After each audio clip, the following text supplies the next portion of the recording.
Hello, everyone. Good morning, good afternoon, good evening, or good night, depending upon where you are in the world and watching this. I think we're covering a few time zones as a panel here. Thank you, Rachel, for staying up so late. Um, Welcome to is this? I think this is the first panel for Saturday. I forget time zones and things, but yeah. Hi, I'm David. We're going to be talking about horror in one shots versus campaigns today. I shall be your guide, your lead, your shut up, let someone else talk kind of person.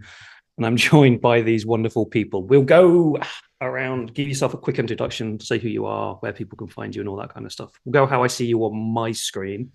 We'll start over here on my screen, which is Gunilla. Hello, I'm Gunilla Jonsson. I've written role-playing games since the 80s, most notably in English, the horror game Cult. And I've also written a lot of mainly convention scenarios, one-shots, and long campaigns. So yeah, I think I've got some idea of how to work with both. That's me. Next on my screen is Michael. Oh, great. Hi, I'm Michael. I'm Gunilla's partner. We are actually sitting next to each other here. If some things in the background looks familiar, that's because that. As Gunilla said, we started writing role-playing games in the 80s. Published the first game in 84. We wrote Cult. These days we are writing for Cult Divinity Lost, Troubleshooters, Dragonbane, and we also written 3 horror novels. And just as Gunilla, I have worked with both short scenarios and long campaigns. So hopefully we have something nice and thoughtful to say about this.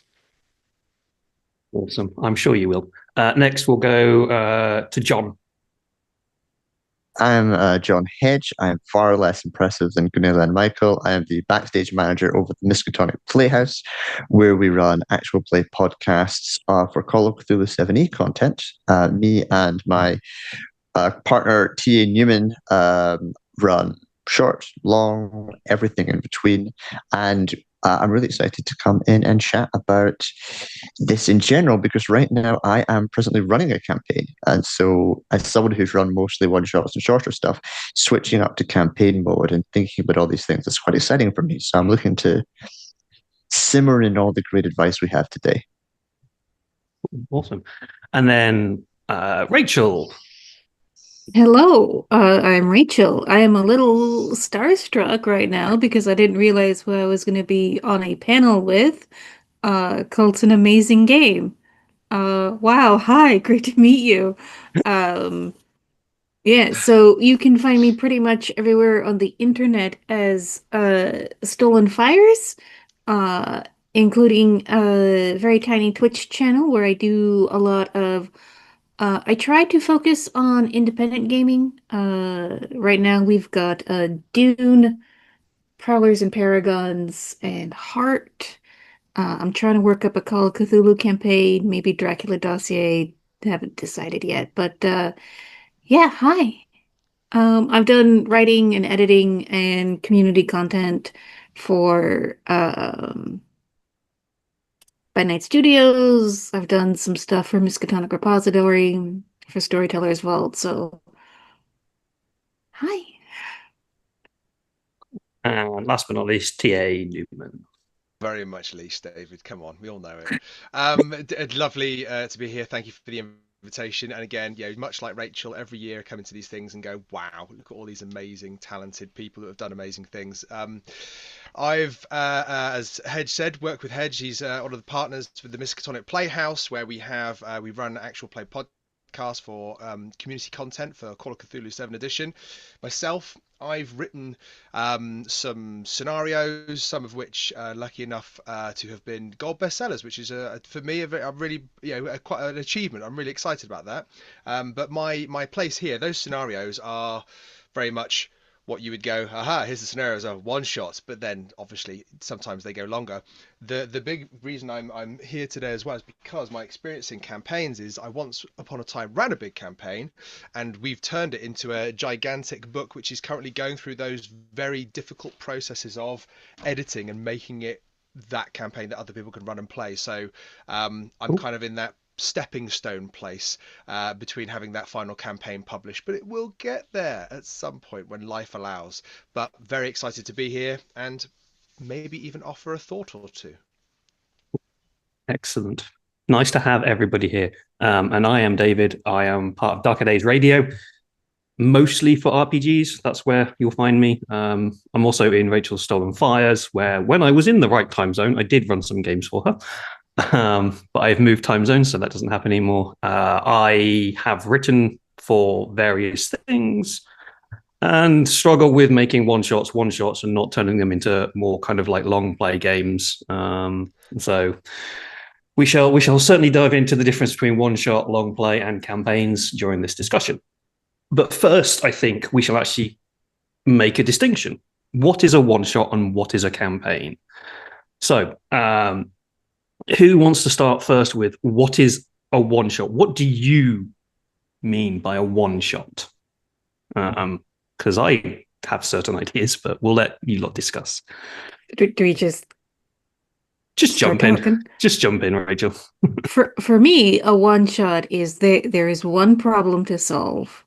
There might be a twist where the problem you think you're solving is different, but it's still the same problem. Cool. So a one goal story.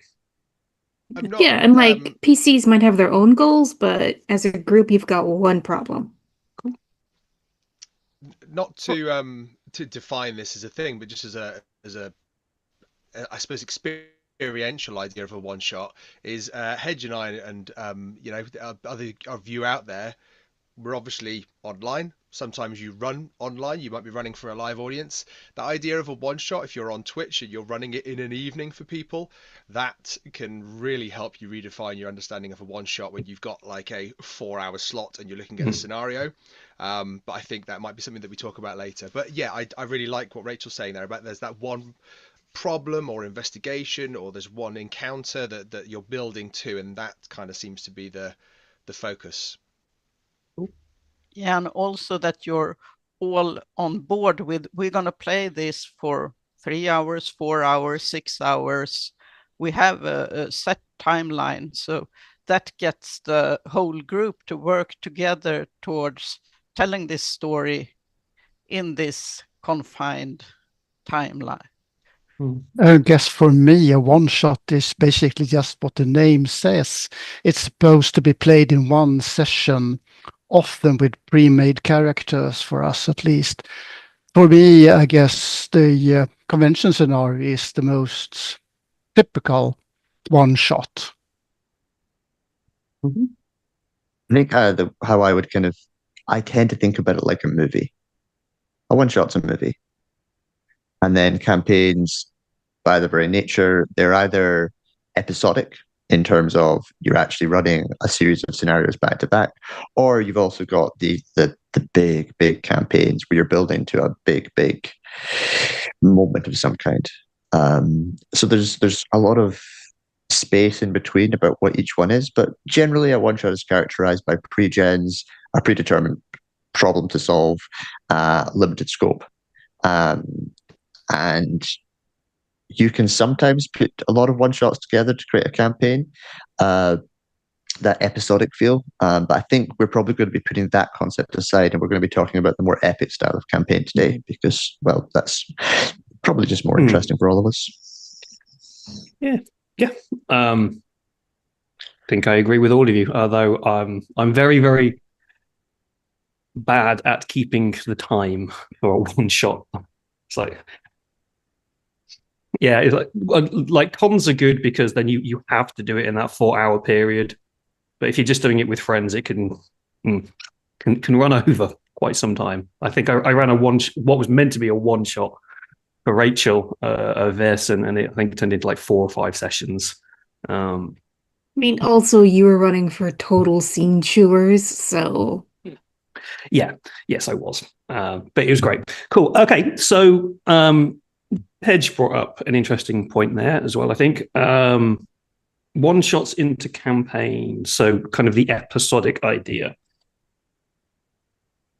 I think that is one way to do a campaign, just kind of story link some one shots together to make a campaign. But also, I think the correct, and what we'll probably talk about more today, is the idea of a ongoing story arc for a campaign. So, what for you then defines a campaign? So, there's also is it something that is set for 10 to 15 sessions? Do you count that as a campaign, or is a campaign something that can go on for specifically for you for years, as some people do? Is a 10 to 15 to 20 shot story arc a campaign, or is a decade long, if anybody ever has the patience to run those, campaign thoughts? So I ran the Boy King campaign for Pendragon for, I think, 6 or 7 years. More like 10 or 12, actually. Yeah, it was a very long campaign with the basic structure of the campaign, and then a lot of small side stories. And we go to Ireland, and we go to the Orkneys, and well, so yeah. But that's the homegrown, you do it with friends campaign. You won't do that on a podcast, or certainly not on a con. That's a commitment for a con. If you go, yes, we're going to do a con game and run the entire weekend. No one's allowed to sleep. I could do that. In MRCon this year, we had for the first time, we had someone, Jason, actually, wonderful friend of ours. He ran a game, but he actually, in the background of things, we helped him orchestrate it so that over the entire con. But I think they had a great time doing it. I have kind of a flip answer. You know you're running a campaign when someone asks you, what are you doing Wednesday next month? Oh, I've got a game. If you're planning a month in advance, then you're doing well, and the players are turning up. That is definitely a campaign then. Yeah, if you know, like, oh, okay, 4 Wednesdays from now, I know I'm gonna be running this RPG for this group of people, you're in a campaign. But also you have to plan very different when you're running a long-term campaign. I mean, I'm running a to the D20's Star Trek Adventure campaign at the moment for our old play group in Södertälje in Sweden. And you actually have to read the campaign, you have to read the background material, you have to watch Star Trek TV series and movies. It gets to be almost a lifestyle if you're actually running a long-term campaign. And our campaigns tend to be long, not as long as Gunilla's Pendragon campaign all the time, but at least a year or two is quite usual. When we're not test playing campaigns written to be published, because I think that's quite a different animal. Publishers want you to have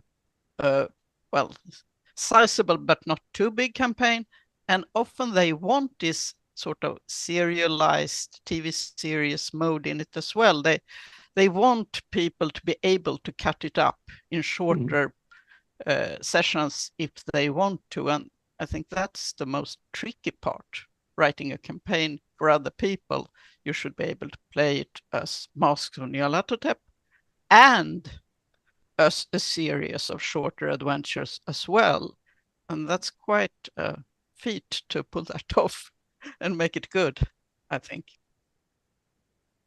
One thing that might be worth pulling up here is the fact that since we're at a horror convention, you tend to see shorter games are much more common in horror, because at the end of the day, characters die a lot in horror games in a way that they don't in epic heroic fantasy, which is why heroic fantasy is where you can see 6, 7, 8, 20-year campaigns. I guess it probably is doable. I mean, Masks is famously a year and a half, 2 years long as a general rule. So it is, you can have a rotating cast as well as an overarching story.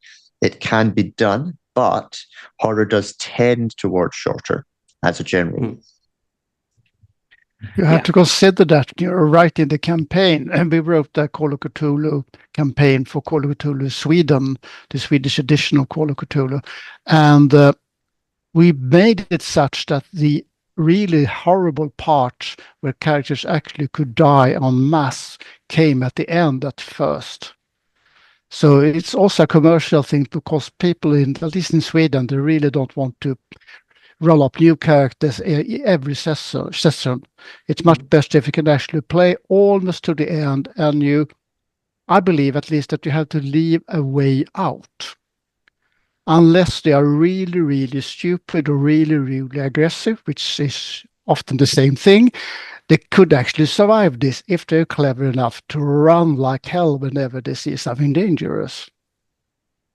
Yeah, and I know that there's that idea of Michael Hedge was just saying there about the characters re-rolling characters, about the longevity of characters, but there is that idea that sometimes people say, oh well, you have a character, have a backup character, but like Michael's saying, a lot of the time you don't want to do that because you invest in your character, you engage in your character. So perhaps with a campaign we're looking at the idea that the horror has to be written slightly differently, therefore the actual campaign is a different type of horror because you can't drive everybody insane in the first scene unless it's a trick, unless it's a thing, or you can't just start killing people off within by the second chapter or second series of events or second massive Nyarlathotep location, because you want that longevity, you want that slow feed experiences, but to be able to allow players to experience their character if they wanted to from start to finish.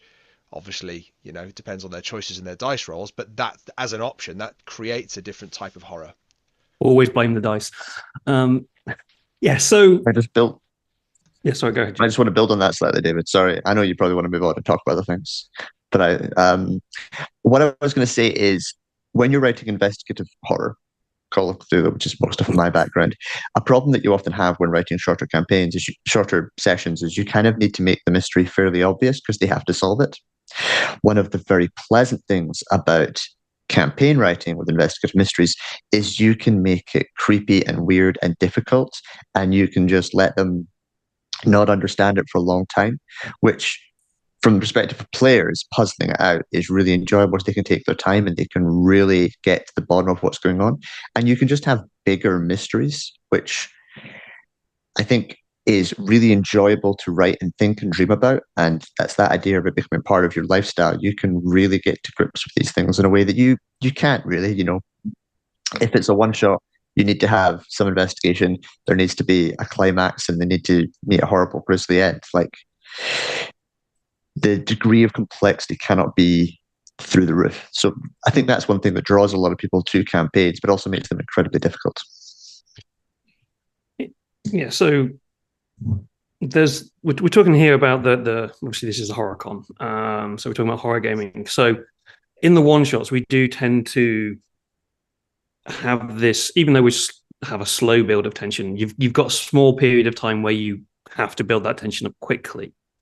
A campaign can run over multiple months, years, depending upon the system and the game that you're running and your players. And as we said, the dice rolls.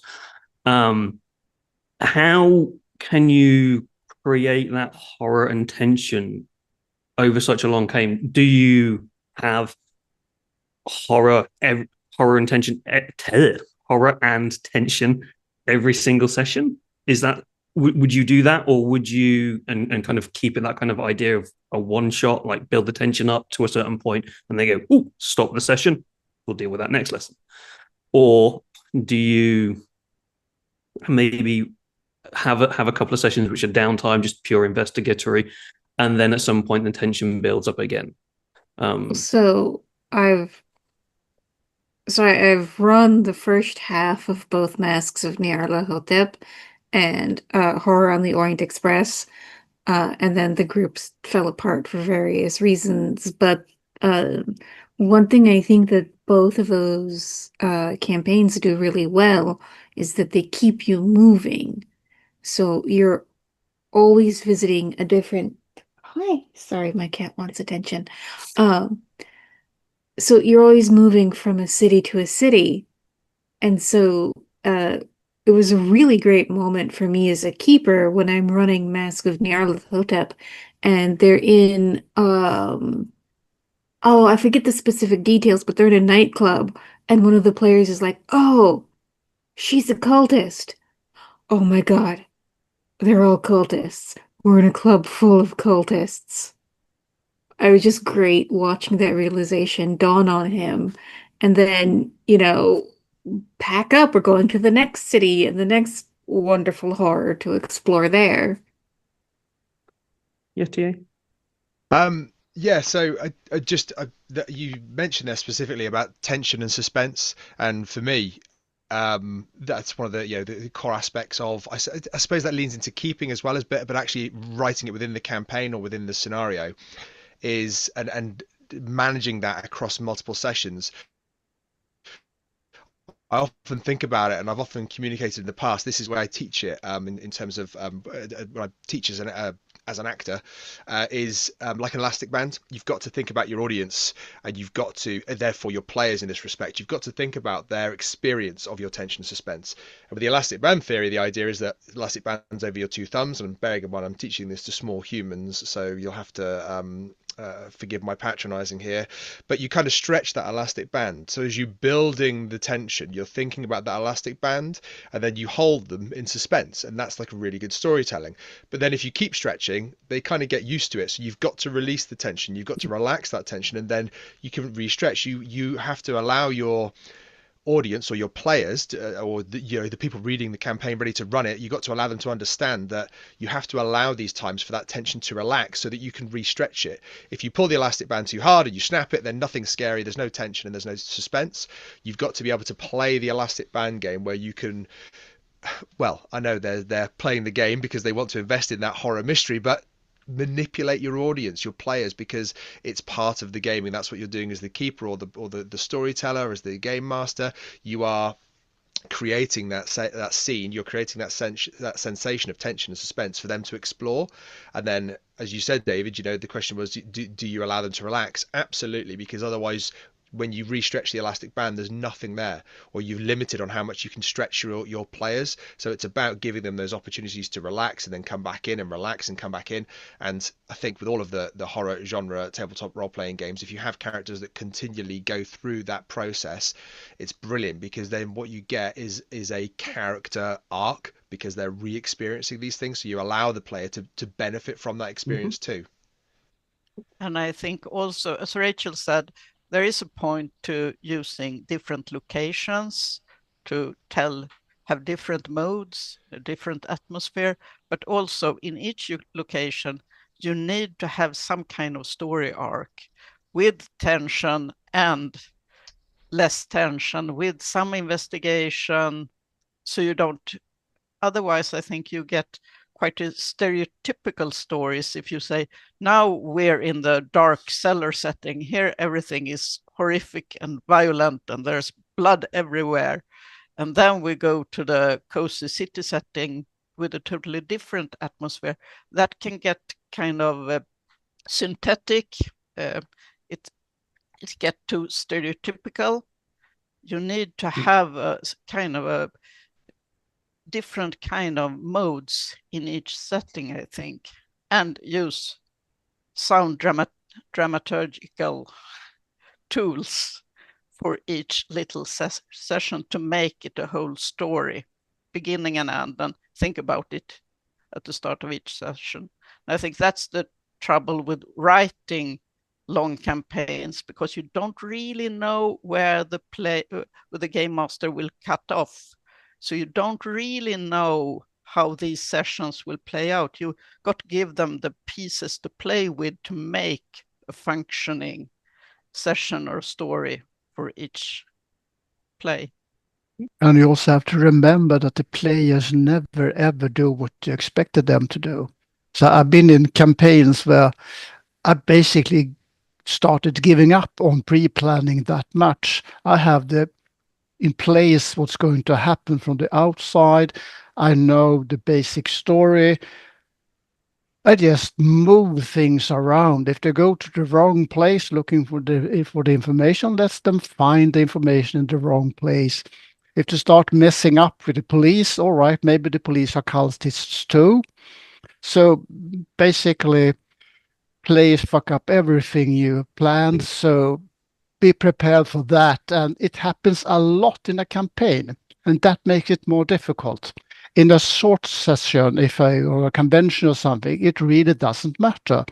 But you're actually playing something like Horror on the Orient Express, and the player characters decide to bomb the train in session 1. What do you do after that? I mean, I actually heard that suggestion. Let's bomb the Guys, train. don't bomb the train. Yeah. But what do you do if they actually do it? Yeah, there's some ideas there I think we can come back to about dealing with players in campaigns versus dealing with players in one-shots. We'll come back to that later. Well, so if I could sort of like ladder onto what Michael just said, like about minimal planning, I agree, because players always surprise me where I'm like, all right, well, here's the problem. Here's what I think they're gonna do. They never do that. So my game scripts are now just, here's the problem. Here's the NPCs who know about the problem. Here are 3 ways to solve it. And they never ever pick one of the options that I come up with, but because I have them, when they come up with whatever shenanigans or insanity I'm gonna be like, all right, well, they're taking a little from that solution and a little from that solution. So this is what I'm gonna make them do so they can achieve their end. John? No, I was going to jump on this idea of the character arcs and maybe help translate some of those dramatic terms into TTRPGs. Because I was thinking effectively we're meaning when we're talking about campaigns, we're talking about character arcs, is the player character will undergo something which changes them in some way. It might change them physically, it might change their outlook, they might now know something they never knew before. And then that time when the elastic band relaxes is when they have to sit and deal with the real world, knowing the things they know or having been changed in the way they've changed. And then you have an element of recovery and an element of this is the new normal. I now believe in magic. I now know Cthulhu exists. I've now been inundated into this cult. I've now sworn a blood oath. I've now dealt with losing my arm. And then they go back into the horror. And so when we're talking about character arcs, we're talking about the process in which a character is changed. And that's one of the more interesting things about campaigns. You can go through that again and again and again. And the person you end up with at the end of the campaign is so different from the person that you started with. And it's that journey that's really satisfying to take them on. Yeah. I think that is a real key thing I find when I run campaigns is you start off with a character who has this backstory, this idea. Players have these backstories and ideas and how they think their characters are going to go. In a one-shot, it's less important because then they just go off and do whatever the players want to do because players are players. But as you get through like a campaign, you'll see that character goes from this weird concept on a page to becoming almost like a real person, depending upon the story. But I think Michael really hit on a good point there about about planning sessions, and Rachel kind of continued it, because players will be players, dice will be dice, things will not go to plan. So how do you approach planning we'll start off with one shots. How do you approach planning a one shot? And then after that, we'll come to kind of the difference in the approach to planning a campaign. So what are your approaches to planning a 4-hour con one shot? What are your thought processes? Gunilla, we'll start over there if you've got any ideas. I usually do a lot of planning for one shots. a few days back, we played one shot for this spring's Gothenburg convention in Sweden, and I read, of course, we wrote the scenario and then read it through a couple of times, read through the pre-planned characters. I think that's very, very important. If you have pre-planned characters, you got to know them very well for a one shot. And since it's so short and the timing and the beat is so important in a one shot, you really got to have it all internalized, almost like if you're putting on a play on stage. It's different in a campaign where you improvise more, you wing it, it's a bit slower, but I think in a one shot, you really need to be better and have a more feel for the beat and where will I put in the horrific parts and how could I challenge the characters in different ways and give them each time in the spotlight. All those things get more important when you have a limited time to work with, I think. May I add to that very quickly? There's also this very interesting part of doing a convention scenario. You get to play the same scenario perhaps 4 or 5 times, and each time is different. And each time you learn something new. So planning is important, but you have really, I usually just put the entire paper the amount of the scenario, just put the scenario on the side and start improvising after a while, because you can't really get an idea of what the player is actually going to do. It's often said that a lot of really, really good movie directors are made through horror. And the reason a lot of really, really good movie directors are made through horror is because it demands a certain attention to pacing and the beats and all of these different aspects in order to actually evoke feeling.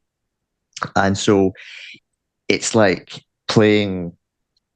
role-playing on hard modes to tell horror stories. You actually have to really pay attention to how the other people at the table are feeling. You have to actually pay attention to the story in a way that you maybe don't have to so much in other genres. And it's challenging, and I really like that about it. So when Gunilla was talking about all those ideas of pacing, and when you're talking about running something 4 or 5 times, all of that stuff is really challenging as a GM as well, which makes for getting much better at it and telling better stories, in my opinion. So it's one of the reasons why I'm such a fan of the genre. I think even just David, you said earlier at the start about like for you running games, timing games within that kind of one-shot convention scenario thing, and I think we've all felt that, because that is you know the scenario, you know the beats, you know what's going to happen, and obviously certain things need to land, and sometimes there can be these kind of, you're looking at these sandboxy elements or railroading elements rather than taking them out of the sandbox, because what you're trying to do is there is something to experience. Obviously the players will find their way through that in the way that they and the dice dictate, but Gunilla was saying at the start about planning, looking at it a couple of days before. One of the key things for me, I think, is like you, David, where I think about the timing of the scenario, and I actually think, right, well, if I've got 4 hours and I want to make sure that they've got time to explore these key features, these key plot points, these big story things, it'd be great if they talk about bombing the train. But if they spend an hour doing that, they're not going to get to do X, Y, and Z.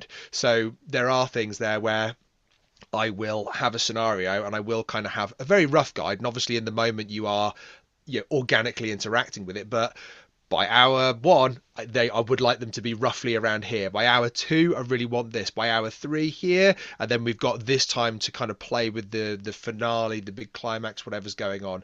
And I think that's a really good way to look at it, to look at how you transition from scenes. Think about some of those ways that with a one shot that you can actually speed up elements of your gameplay. So when characters are saying, right, well, we're going from this location to this location, it's like, okay, great, we're there. Rather than, what vehicle do you take? Do you want to grab a coffee on the way? What do we get? Train, bike, scooter? Looking at some of those things that can help players as well, because in a convention, you don't know what kind of players you're getting as well. So being able to support them in maintaining that pace and narrative, I think, is really important to building everything atmospherically that Hedge has just talked about. To maintain that, to almost protect that as you go through the story, is really important for the investment of everyone.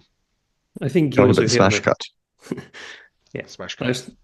also think you hit on a key point, especially for things like con games. If it's friendly, you can obviously be a little bit more lenient. But for con games, Railroad, if control the story because you have that specific limited time. You are the GM. It is your story to tell. Control it. It's almost like being a moderator on a panel, and you have to get your people to answer and stay on time for the time limit we have. A little bit, but yeah. Don't be afraid if you know you've got only 4 hours to run this game, to cut people off and make them do stuff. Yeah. Also, Oh, sorry, Rachel. Yeah, well, I mean, so in my experience, like the players will meet you halfway, if they're good players. Because when I ran a game earlier today, one of my players just sort of straight up asked me, like, "Hey, we've only got like half an hour left for this game. Should I start revealing my character's secrets?" And I'm like, "Play as feels authentic to you." Because also for me, I feel like the best way to sort of keep everything on track is, the really great horror conventions of you can't leave until you solve the problem. So you're here in the abandoned castle, in the haunted house, or in the case of a vampire game, if you don't solve the problem, you have to leave. You get kicked out of the city. And I also think, like you say, Rachel, that you have to let the players lead somewhat in order not to railroad too much. If they find a solution which is totally contrary to the scenario, but still makes sense to them, fine. Then let them go with it, because you need to let them keep the speed up.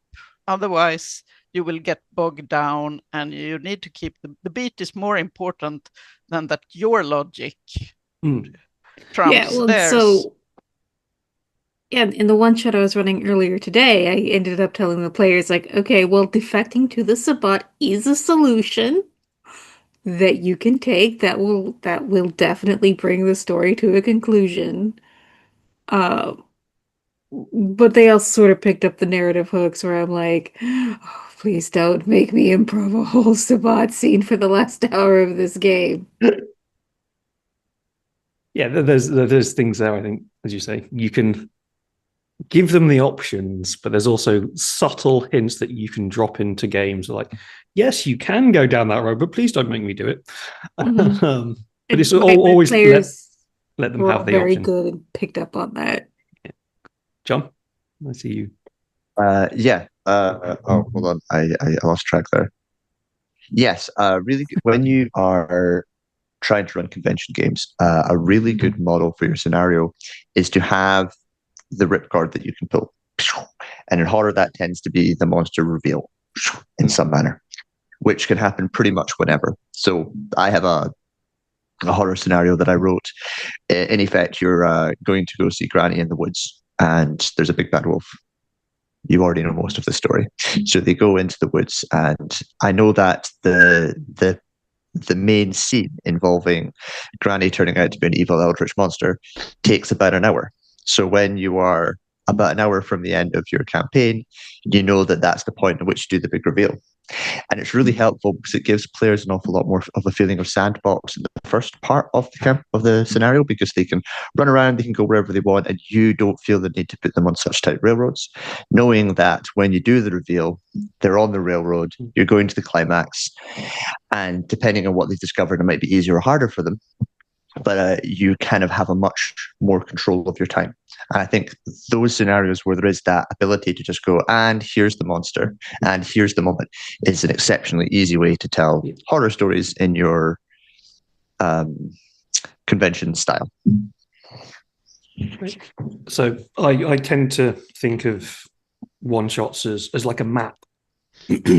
you start off maybe in one place, your beginning of the story, your starting place, you're going on a journey. You've got your start and you've got your end point.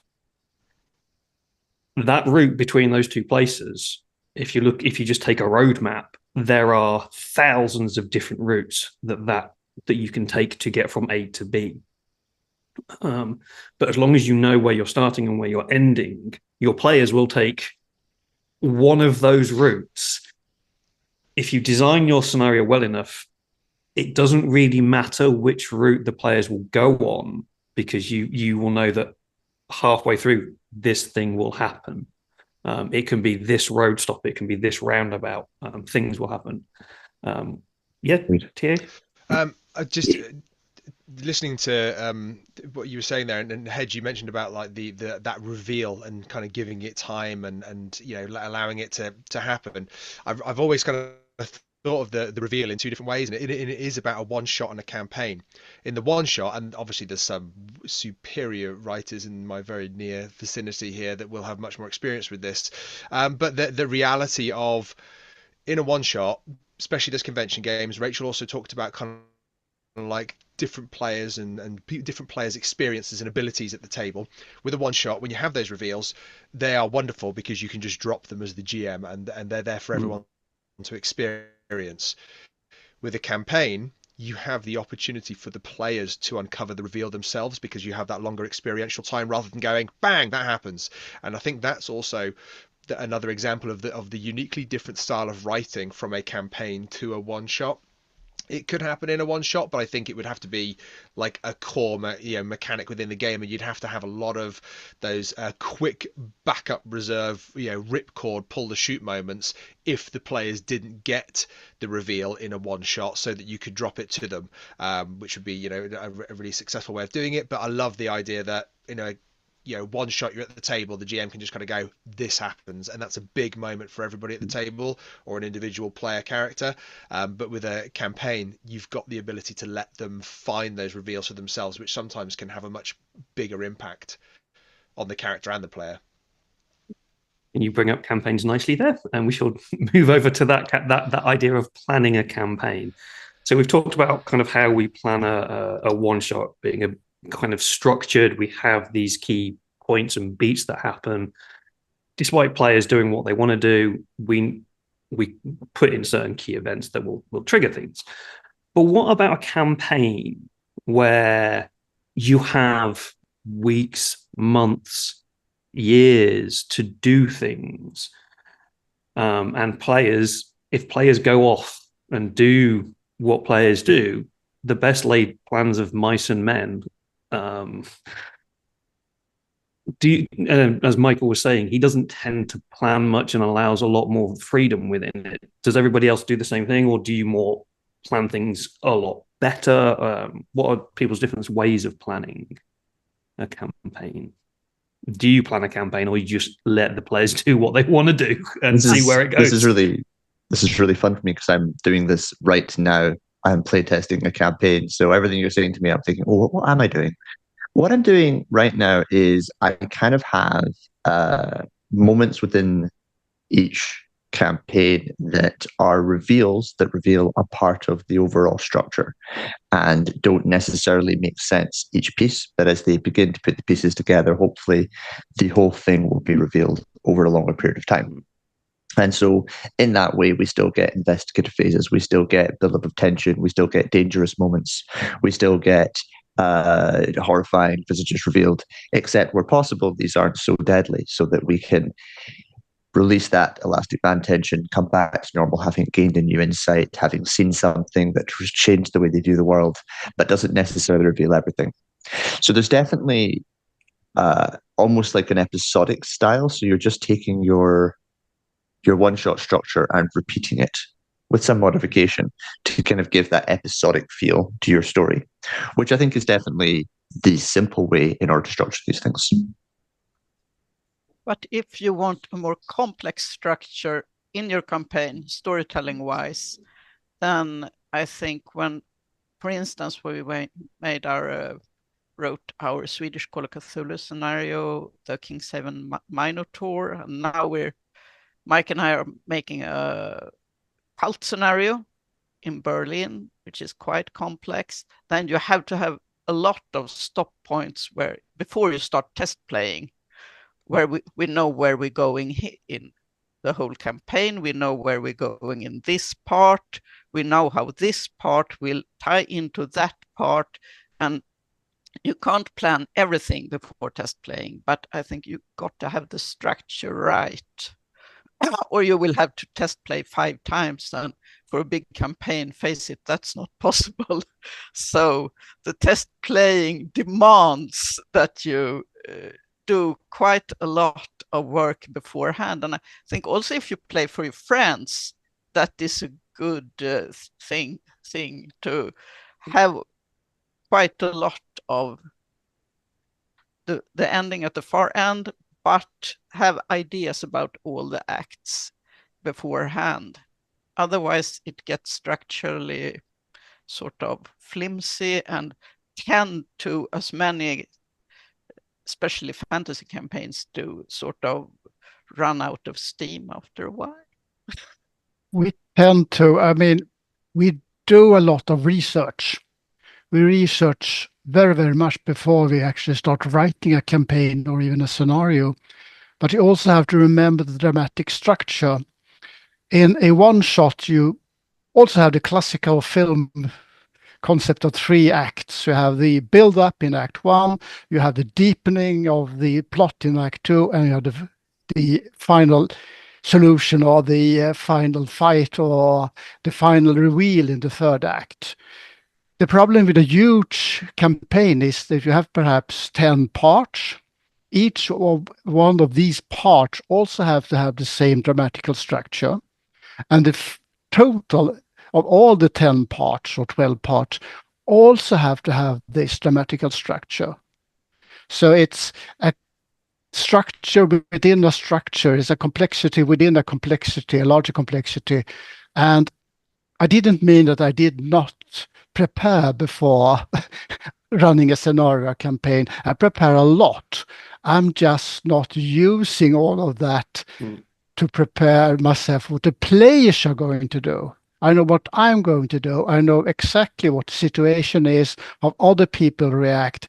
I just change my idea of the story or the written story if it's a board campaign to what the players are doing, so they get the maximum enjoyment out of this.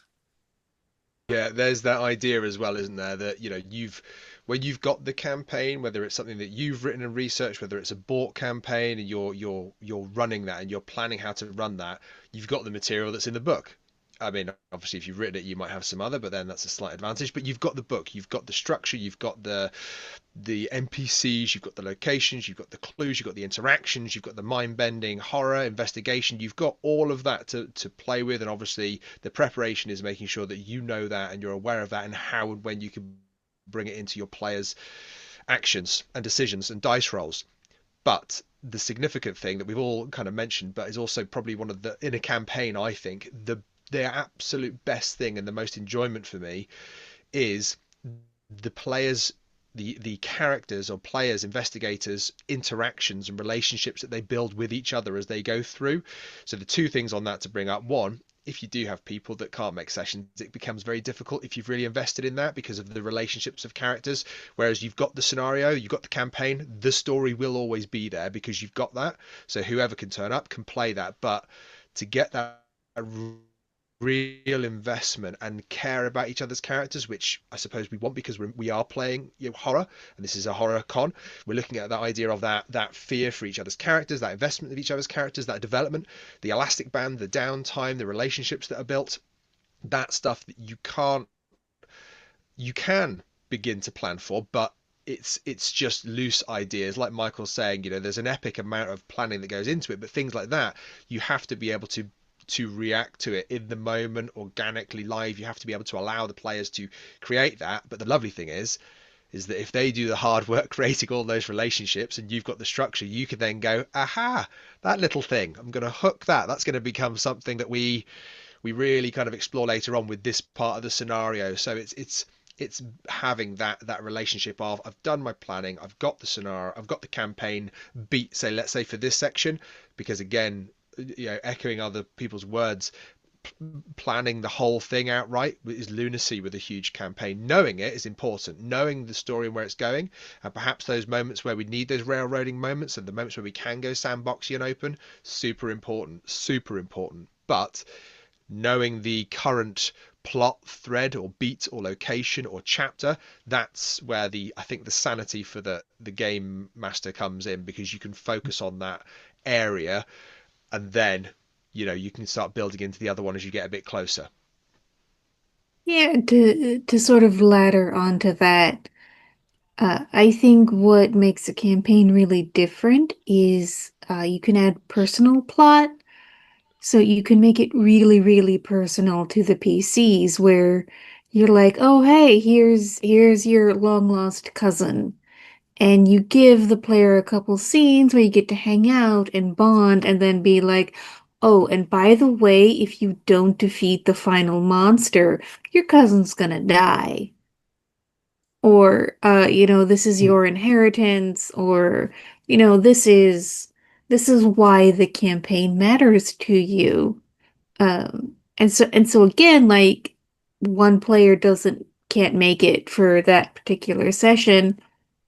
That's fine. Let's focus on another player, someone who can make it, and let's do like some flashbacks or some side quests and really drive home why this matters to this character.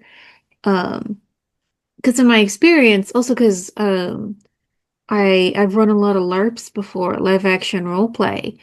Um, and especially for like years spanning campaigns where it's like, okay, well, we've got this great cosmic invasion, which I care about because it's a cosmic invasion, but why do I care? Well, because the rest of your family is part of the cult that is bringing them over, so, maybe get them to stop.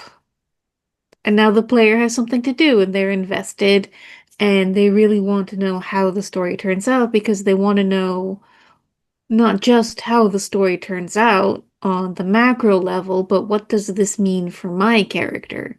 And that makes it really personal and helps them get more invested, which especially for horror is so important. And also, of course, the moment where you create the characters and hopefully have some kind of session series, especially for a campaign.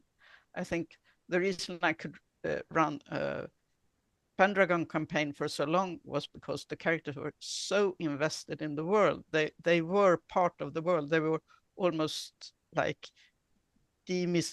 spirits or demigods of the worlds. They were mythological creatures of the world, and that made it easier. And also in horror, if you make a tight group of player characters that have a deep meaning for the plot, then they will find a meaning, the players will find a meaning in exploring this plot together and thus exploring their characters' past and future and relations.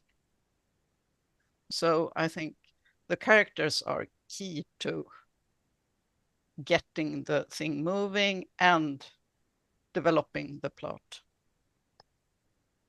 I think we've all hit on that there, that here in specifically in horror, it's the personal stories that make a campaign probably more impactful, especially for me.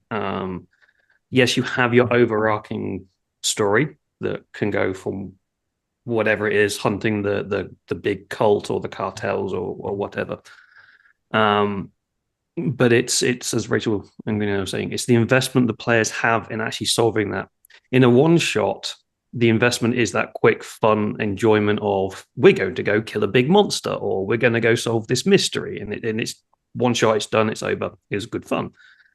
But to keep a campaign alive and flowing, you have to have, and I feel specifically within horror, you have to have interpersonal relationships with the characters. One thing you'll find in a lot of horror RPG books is relationship maps. you define kind of the relationship between the players, and then they have their touchstones and relationships outside of the main group, and using these to build the story and the investment in the long story, I think, is quite key. And this comes again back to the wonderful elastic band analogy.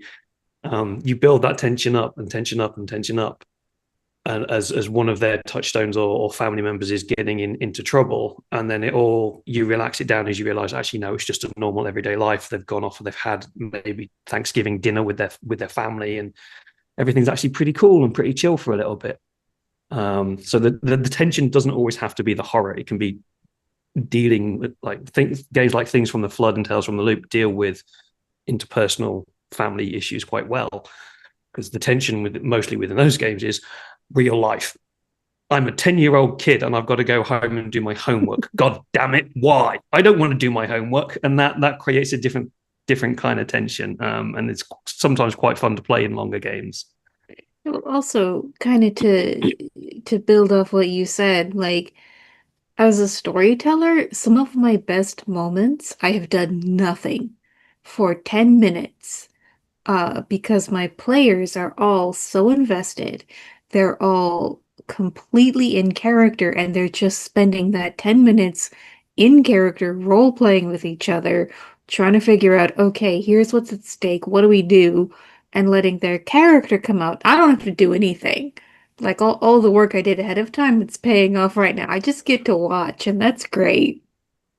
Yeah, I think we were saying that yesterday as well, Hedge, weren't we? Like the best moments in a game where you get, as a storyteller, you get to sit back for like 20 minutes and just let the story happen.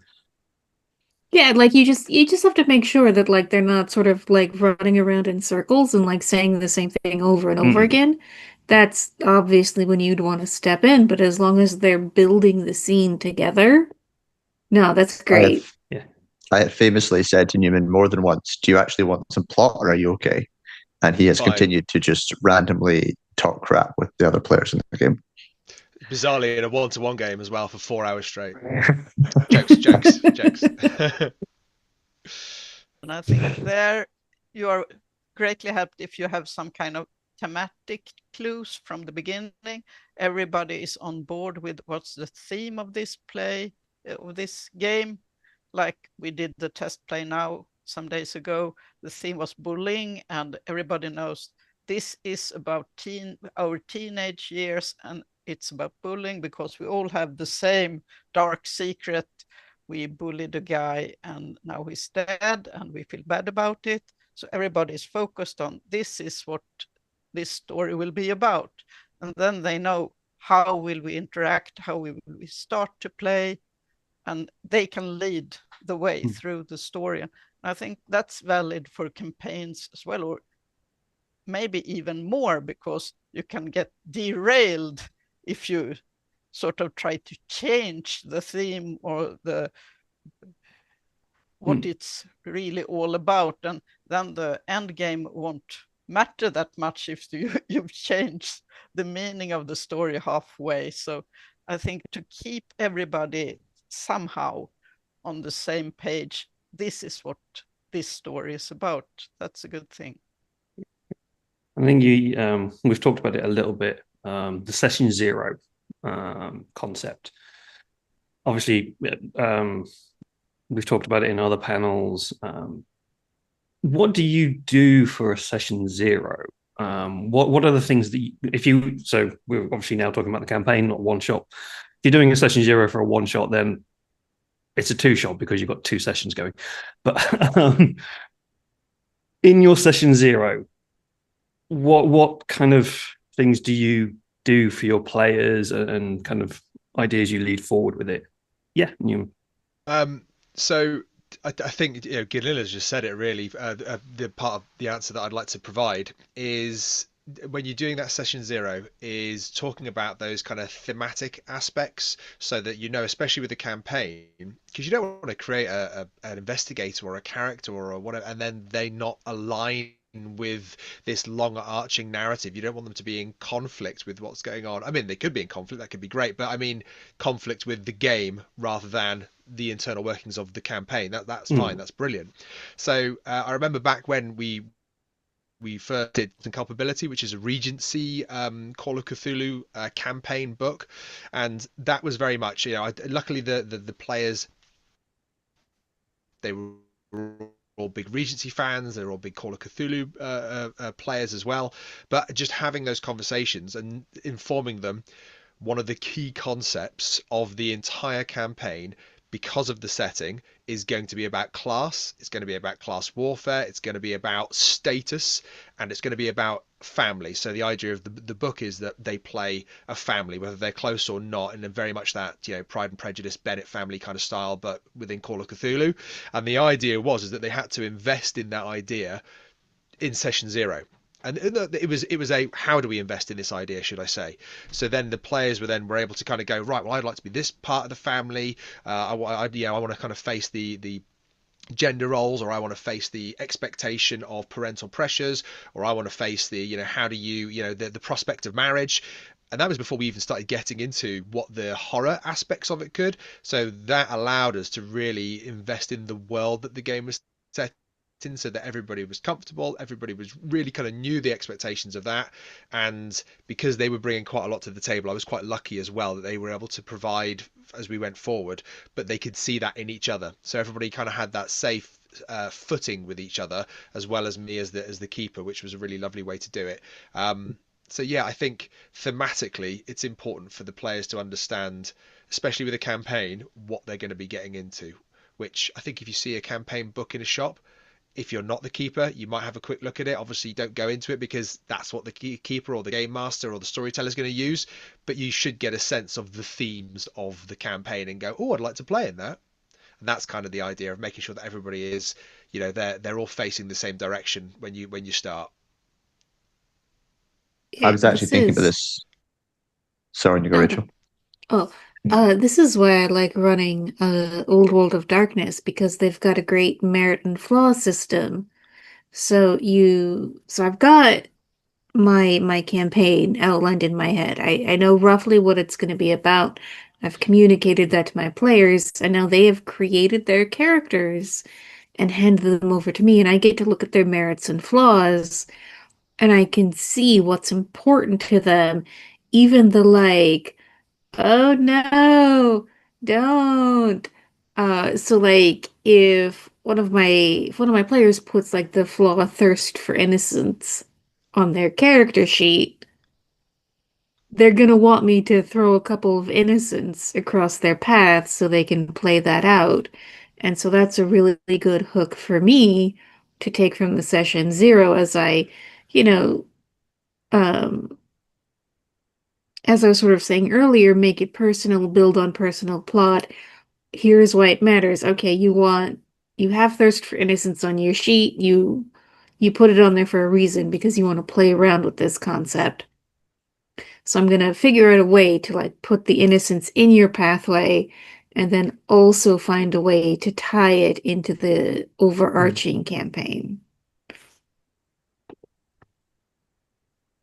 Yeah, I think that's quite a good thing, which if we have time, we can come back to on those personal problems in campaigns versus personal problems in one shots, because games like this and you have your dark secret and stuff. But we can come back to that in a bit. And I think, John, you were itching to say something.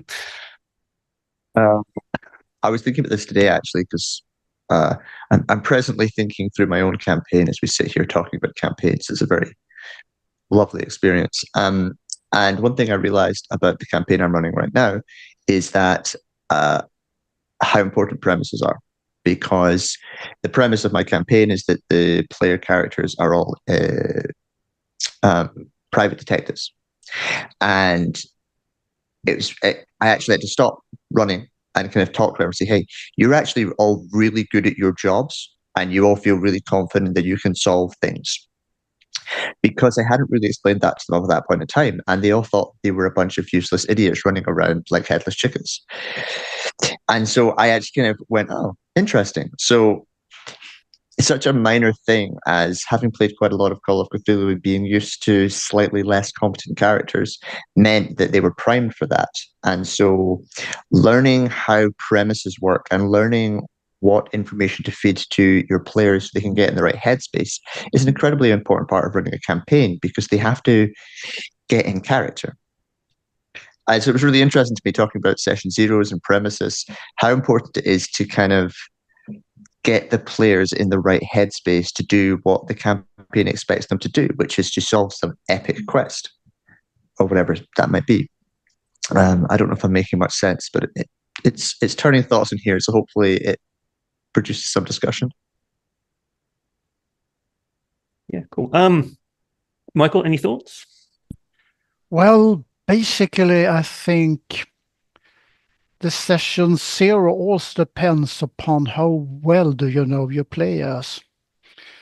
For example, we've been playing with the same group in Södertälje in the southern part of Stockholm for almost 30 years.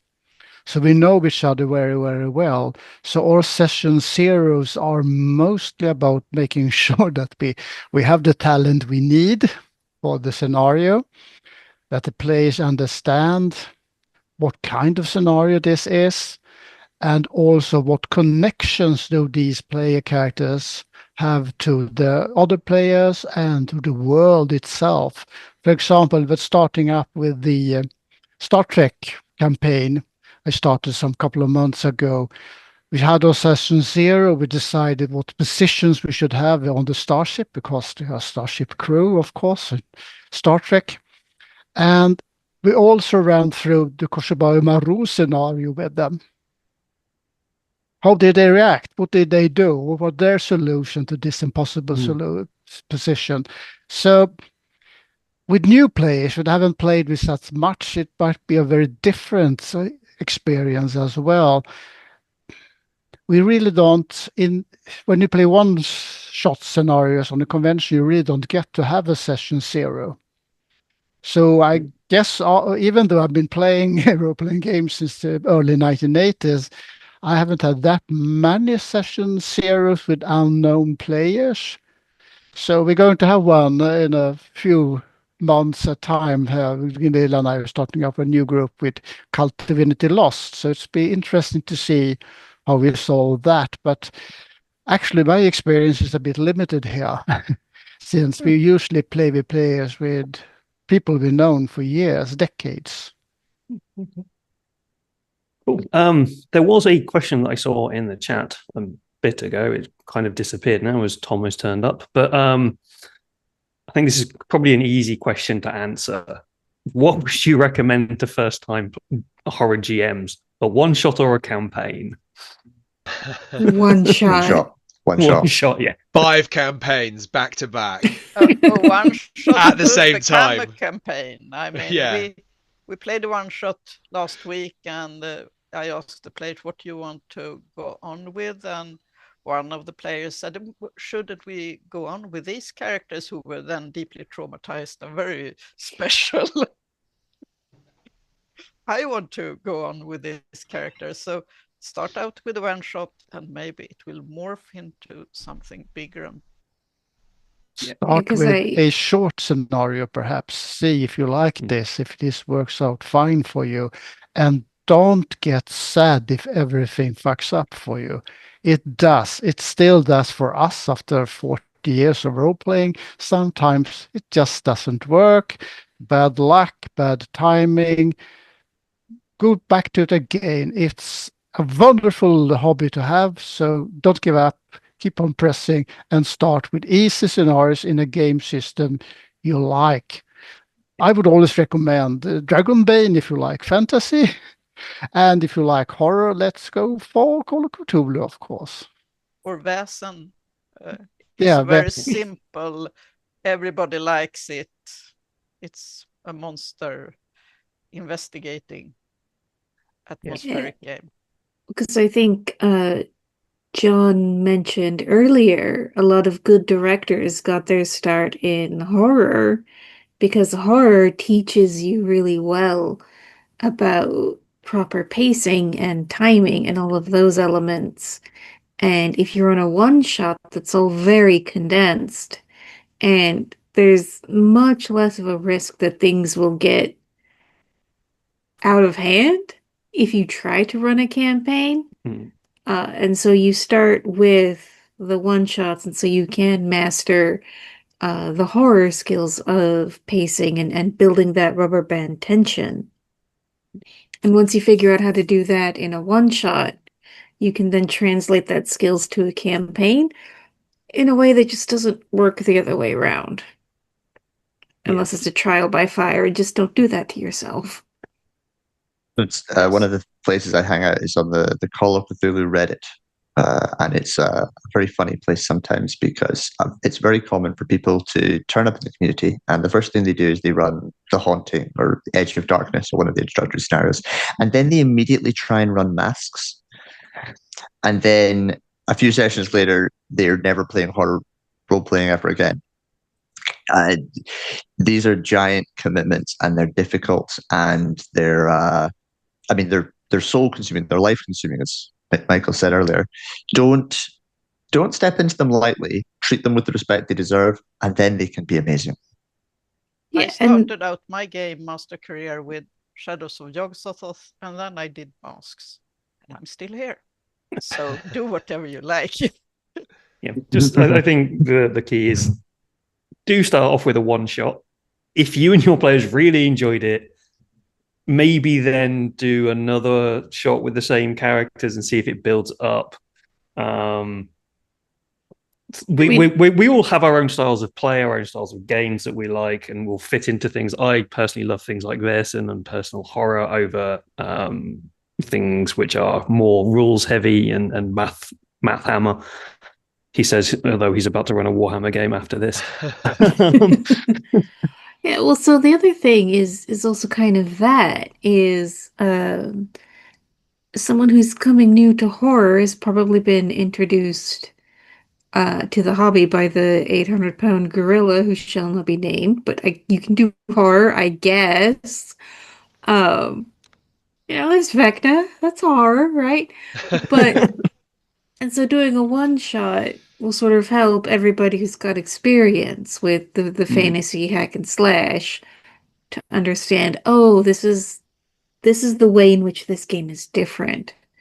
And so when it comes time for the big campaign, you're better familiar and you're better able to be, here's how I'm gonna run it, and your players, oh, I'm not gonna try and you be the DPS and I'll be the meat shield. You know how to more accurately balance your party. Where it's more crazed like, librarian and I'll be the investigator. yeah, you speak Latin, I'll be the investigator. And also, maybe more important than the length of the scenario, ask your players what they feel comfortable with. If they think that the 1920s is a faraway, strange country they don't want to meet, don't go there with Call of Cthulhu. Then play something present time. If they are more interested in, if they like escape room games, maybe you make a small scenario with that setting. If they want to just sit and talk and do sandboxy research, then you make that kind of scenario. Try to figure out what do they want, what are they comfortable with, especially if they're newbies as well. I think that's a really important part, and I know everybody's touched on it, but just that idea of, if you are going to be doing this, testing the waters with a one shot for you to vibe your style, your preparation of it, everything that we've talked about throughout this whole recording, seeing how you kind of use your plans that you make. Do you find that you overplan, underplan? It's probably a good thing to work out before you attempt a campaign, because otherwise you could just dedicate a good proportion of your life to something that might not be as rewarded as you think in terms of the investment. And also for the players, do they enjoy it before you fall into a campaign? It's doing that one shot, you might come out of it and everyone goes, okay, this is it, this is what role playing is about, this has been amazing, we love it, there's the open door. Or if you do it and everyone goes, oh, quite like being the tank, or I quite like being the DPS. It's knowing your group and your players as well. Obviously there are other options out there in the world to find other people to play with as well, and keep those other games going. But I think that sound advice is maybe if you are coming at it completely fresh, if you've got experience, go for it, or do what your heart tells you. But I think sound advice for anybody would be maybe give a one shot a go, because you might learn a bit about yourself in terms of playing it as well. Yeah. I think as well, there's something there that kind of came to my head as you were talking, John. Not John Newman. You are the same person. We are.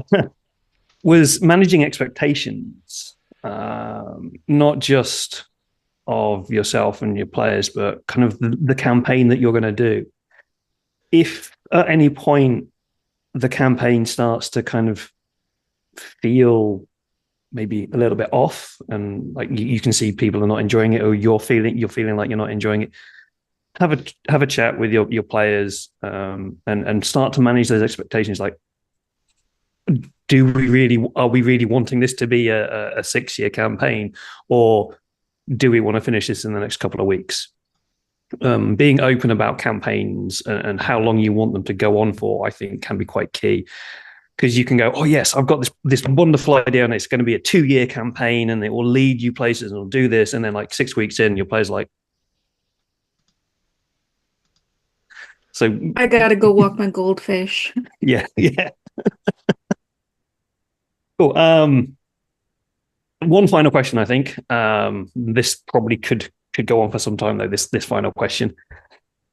We've just talked about one shots and campaigns possibly leading from those one shots. Let's delve into that a little bit more. Say you do pick up a new game system, a new book. So you've just decided that, Cult Divinity Lost looks amazing. I want to play that. You play through one of the starter scenarios. You're like, oh, this is really cool. Your player's like, yes, this is what we want.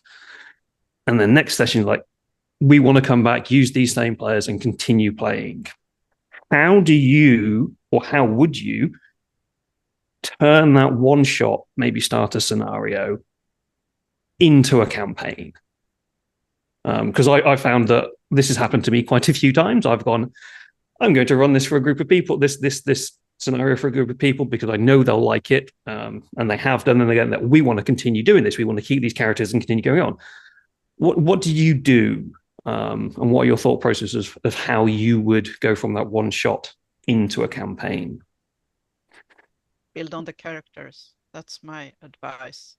That's the one shot was probably a one shot with a random theme, and maybe that's not the thematic narrative arc you would want in the campaign. But the characters, they like the characters, and the characters have dark secrets. They have personalities, they have family, they have friends, they have a world around them.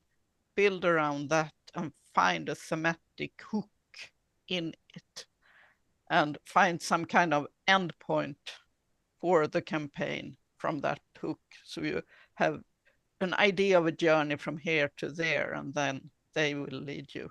That's my take. For me, it would really depend on the system. So like if I ran a Call of Cthulhu one shot and most of the characters survived, and then like, can we do a campaign? Then I'm like, all right, so your good friend Jackson Elias, and continue from there. But if it's something like World of Darkness, then I might run like a fluff game or two to buy me time in the background. I'm like, all right, we're gonna flesh out like all the creepy crawlies in the city, and the politics, and who owes what to whom and why, and all the problems that they can solve. Um, and then yeah, also what Gunilla said was there's a reason that they really fell in love with these characters. And so pay attention to that. And as you build your campaign, keep that in mind, and keep those reasons in mind, and work that into your story structure. There's the idea as well. You've done that first one shot, let's say, and they've really enjoyed it. Characters have survived, really engaged with it. there's the decision there, isn't there? Whether, depending whether you're playing at friends at home, whatever, online, are you going to go and play an actual pre-made purchasable campaign, or are you going to continue a story that's an organic one, that's a development of your characters that you've done, let's say at your home table? The idea there that you've got, and I think Hedge alluded to it earlier, or talked about this idea of the TV version of these, where we're looking at like a singular film, whether we're looking at a series. If we look at what happens in those film series or the TV series, what we're looking at is escalation, and that's not just in terms of the horror or the narrative or building to an overarching climax, that the super objective of the villain or the monsters or whatever we're doing. What we're looking at there is it could be an escalation within tabletop role playing of the characters' experiences, the locations they get to go to, the interactions they get to have, and that is going to change throughout. And again, a little bit like our elastic band, they will grow, they will shrink, they will grow, they will shrink. But I think that's something to consider as well, moving into a campaign, is being forearmed, should we say, rather than forewarned, that if you're moving from a one shot to a campaign, there is going to be this expansion of whichever world you're in, whether that be 1920s London, or whether it be Florence, Camarilla, political machinations, or whether it be a twisted world of cult in an American suburban area that then turns into something else. You're going to look at that expansion of narrative, and I think that's something to be forearmed with as you go forward, which can be really exciting. That's not supposed to be daunting. It's actually a really exciting thing to look at as a keeper, and definitely as a player. John, Michael, any thoughts? Well, actually, for me, it would probably depend quite a lot on the game system. I mean, let's face it, it's much, much easier to continue a campaign from a one-shot if you play in Dragonbane or Dungeons and Dragons. You say, all right, next week we are going to Waterdeep. We're going to experience the largest city in the north of the Forgotten Realms. It's also quite easy if you're playing sci-fi. Say, we're now going to another planetary system with a new story. For Cult or Call of Cthulhu, it could be a bit more difficult, though. Or you could always use your gold friend, Jason Elias, just called and said he was in trouble, or you just got this old house from your old uncle you never knew you had.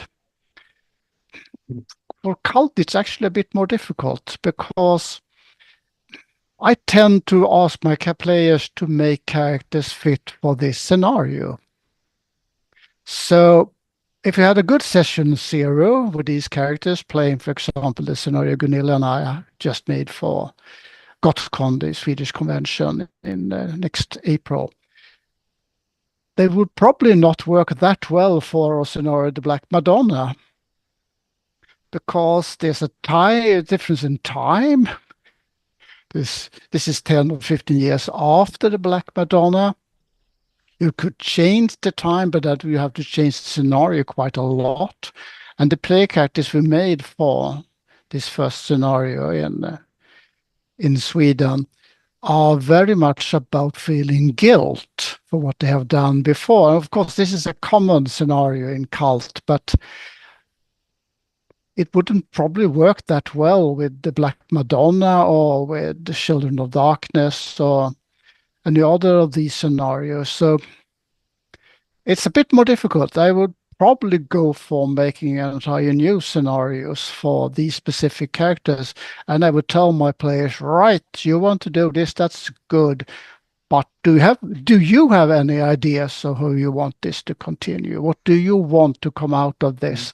How do you see the future of these characters? And make all of them give me some new ideas and thoughts.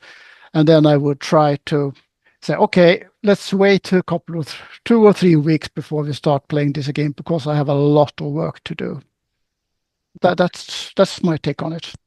I think that's quite an important thing there, because games like Call of Cthulhu, Delta Green, and Cult, your characters at the end of a scenario, a one shot, are probably either going to be dead or really, really messed up. And so having that continue then into a long scenario where you have to continue play this probably very, very damaged insane person if you're in Cthulhu.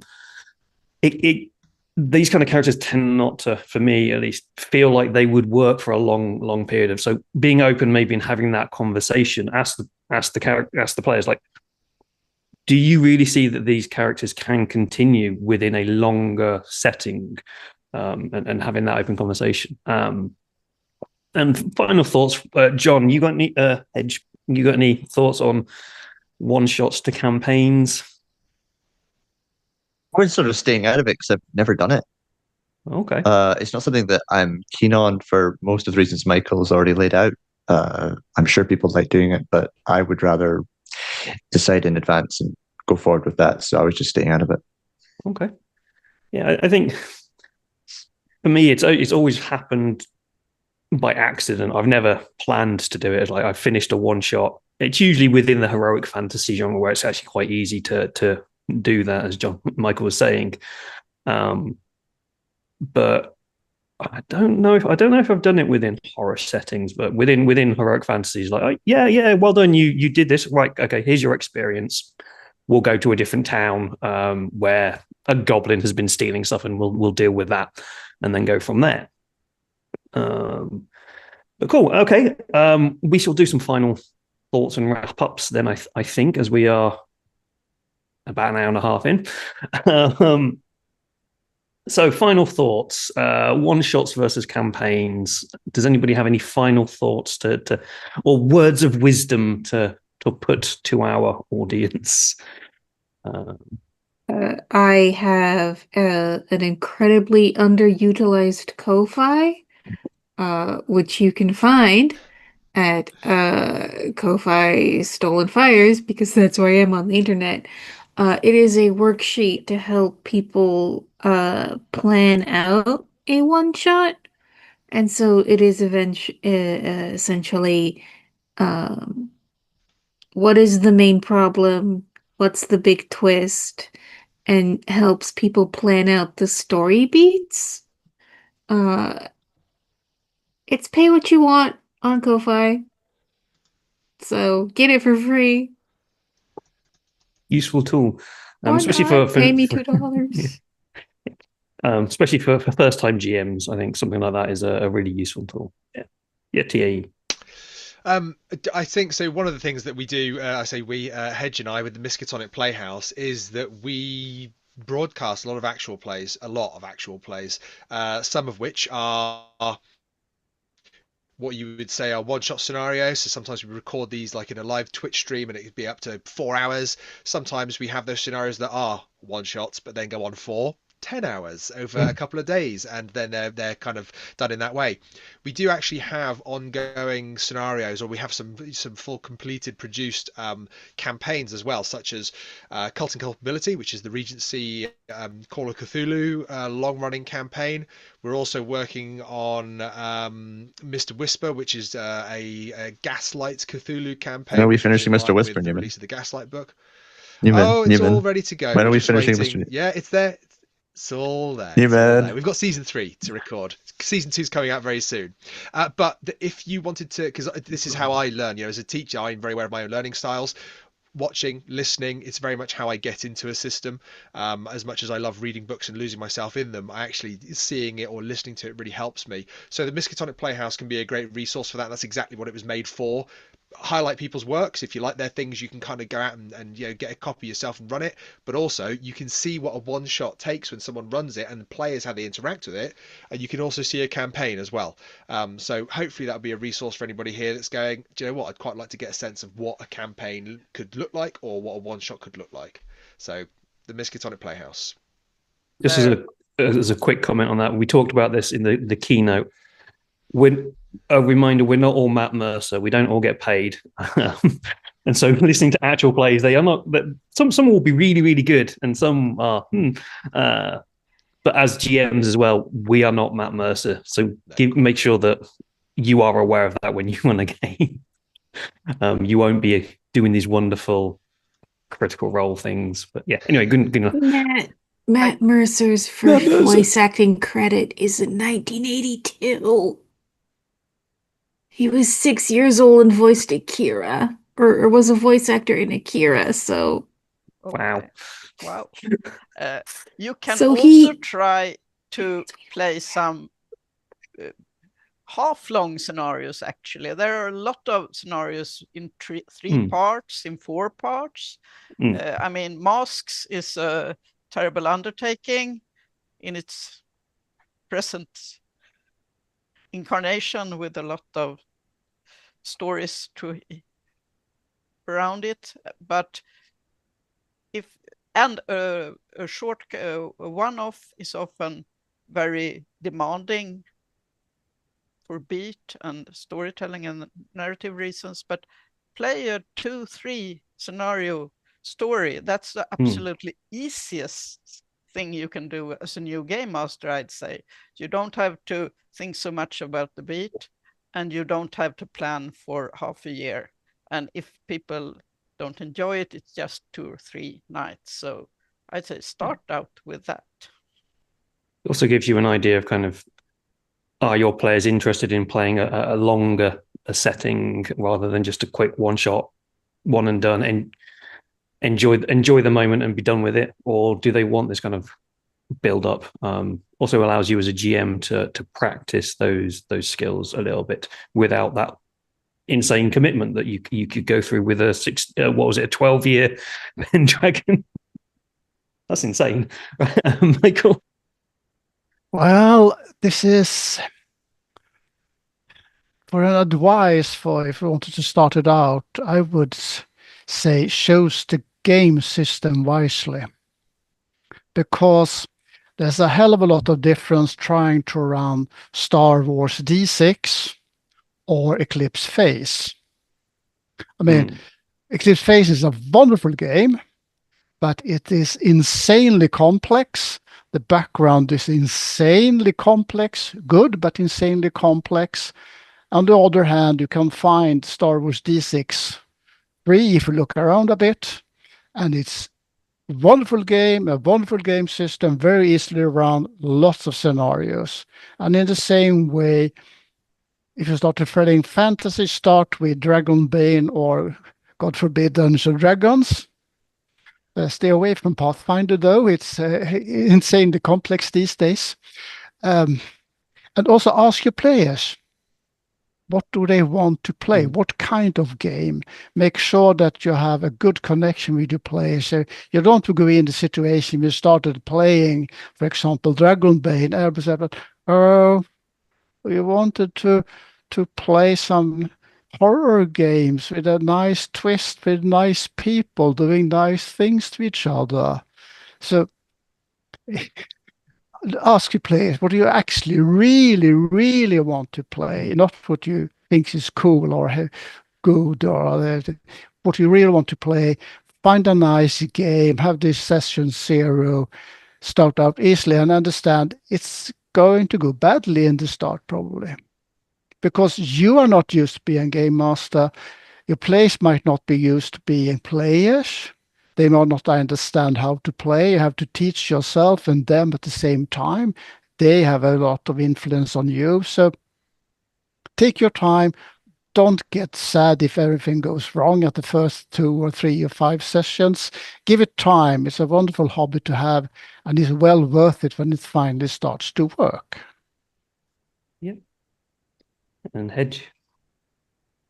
Would probably take a beat here to remind everyone listening that a lot of this isn't just dependent on what you like and what you want to run as a GM. It also depends on a lot of the realities around you. If you are able to have the great ability to play with the same group week in and week out and have a regular game, you're very lucky. A lot of people don't get that. And we talk about the campaigns as being really satisfying experiences because you get to go in these character arcs, and that's all very, very true, but it also relies on a lot of logistical things. It relies on being able to sit down with your friends every week. And that's actually really, really special. It's a beautiful thing to have, the ability to play with the same group over and over again. Newman and I are trying to assemble a group to play regularly with. We've been trying for years, and we've still not managed. It's busy people living their busy lives don't always get that. And so sometimes you're forced to just find a date and one night and just play through a single game because that's what you can actually achieve. And so what I just sort of maybe end with is, if you can have these campaigns, these multi-session episodic things, or these huge masks and all the other types of big adventures, enjoy it, because you're not going to get that many of them in your life. I can promise you that. And they're really beautiful things to do. Awesome. And on that wonderful note, we shall wrap up. So we'll go around again, everyone. Say who you are, where we can find you, anything you want to promote, and then we shall let Rachel go to sleep. And we'll go the opposite way on my screen this time. So we'll start with T A Newman. Well, I have been T A Newman. I will continue to be T A Newman as well. Yeah, you can find me at the Miskatonic Playhouse, really, in all of our socials.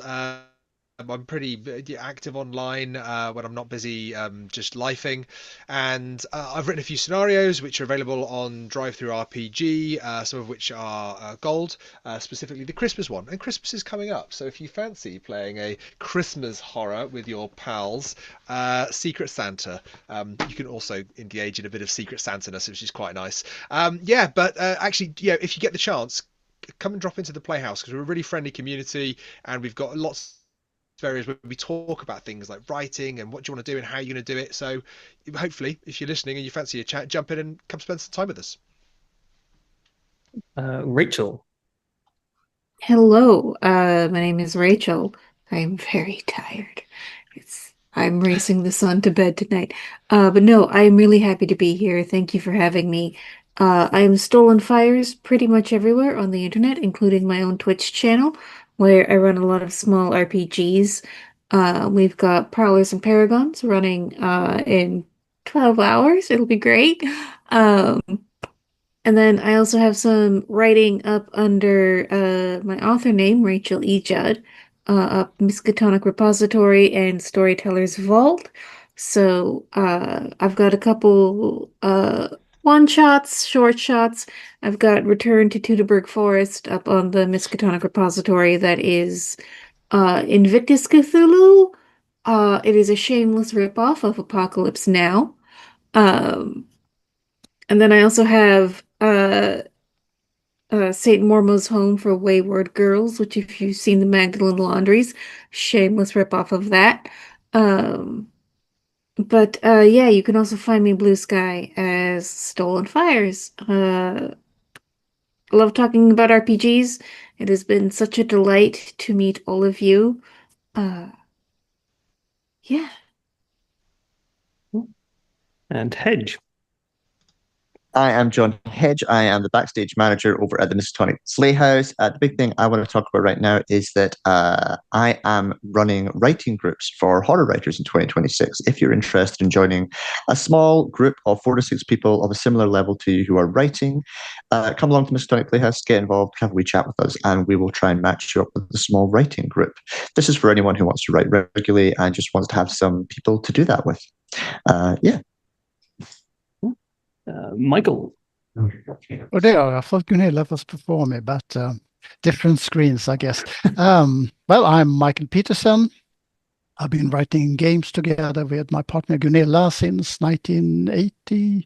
Oh my God, 82.